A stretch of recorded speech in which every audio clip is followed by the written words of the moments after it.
Hello बच्चों, आपका स्वागत है अपने यूट्यूब चैनल लर्निंग टू अंकित। तो बताइए कैसे हैं आप। आई होप आप सब अच्छे होंगे। कुछ बच्चों का डिमांड था कि सर जीवनी पढ़ा दीजिए, जीवनी पढ़ा दीजिए। लो आज हम जीवनी लेकर आ गए हैं बच्चों। आज हम सिर्फ जीवनी पढ़ेंगे, वो भी आचार्य रामचंद्र शुक्ल का। बच्चों आज हम सब पढ़ेंगे आचार्य रामचंद्र शुक्ल का जीवन परिचय, वो भी संक्षिप्त में। कम छोटी वीडियो रहेगी लेकिन समझ में आपको सब कुछ आएगा। बच्चों देखिए, सर्वप्रथम आपको पेपर में जाना है और वहां पे संक्षिप्त परिचय डालना है। संक्षिप्त परिचय में आपको क्या लिखना है हम बताएंगे आपको। सर्वप्रथम आपको नाम लिखना है। नाम में क्या लिखना है, तो जिस लेखक का जीवन परिचय आएगा, जिस लेखक का जीवन परिचय आएगा उसका नाम यहाँ पे आपको लिखना है।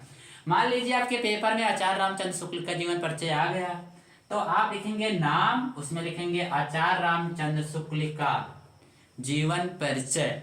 सर्वप्रथम आपका हेडिंग रहेगा आचार्य रामचंद्र शुक्ल का जीवन परिचय। उसके बाद में आपको एक कॉलम बनाना होगा, छोटा सा कॉलम बनाना होगा और उसमें नाम लिखना है और नाम में आचार्य रामचंद्र शुक्ल लिखना है। उसके बाद में आपको उनका जन्म स्थान लिखना है। जन्म स्थान लिखने यानी कि आपको जन्म लिखना है। पहले जन्म उनका कब हुआ, मान लीजिए उनका जन्म 1884 ईस्वी में हुआ, तो यानी कि आचार्य रामचंद्र शुक्ल का जन्म 1884 ईस्वी में हुआ, तो ये आपको लिख देना है आराम से।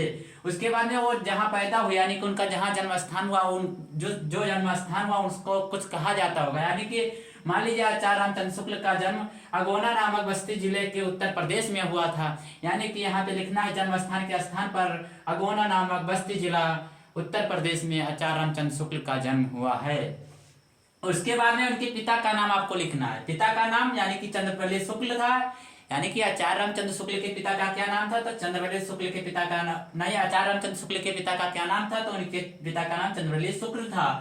इसके बाद आपको क्या लिखना है, तो इनकी शिक्षा दीक्षा कहाँ तक चली, यानी कि इनकी पढ़ाई कहाँ तक चली, तो इनकी पढ़ाई इंटरमीडिएट तक हुई, क्योंकि ये गणित में पढ़ने में बहुत कमजोर थे, इसलिए इनकी शिक्षा प्रॉपर रूप से नहीं चल पाई। उसके बाद में आपको इनका मृत्यु लिख देना है। मृत्यु यानी कि अगर आप इनके बारे में और 2-4 शब्द जानते हो उससे ऐड कर देना। उसके बाद में आपको लिखना है मृत्यु। मृत्यु सन 1941 ईस्वी में हुई। उसके बाद में आपको क्या करना है, तो आपको रचना लिखना है।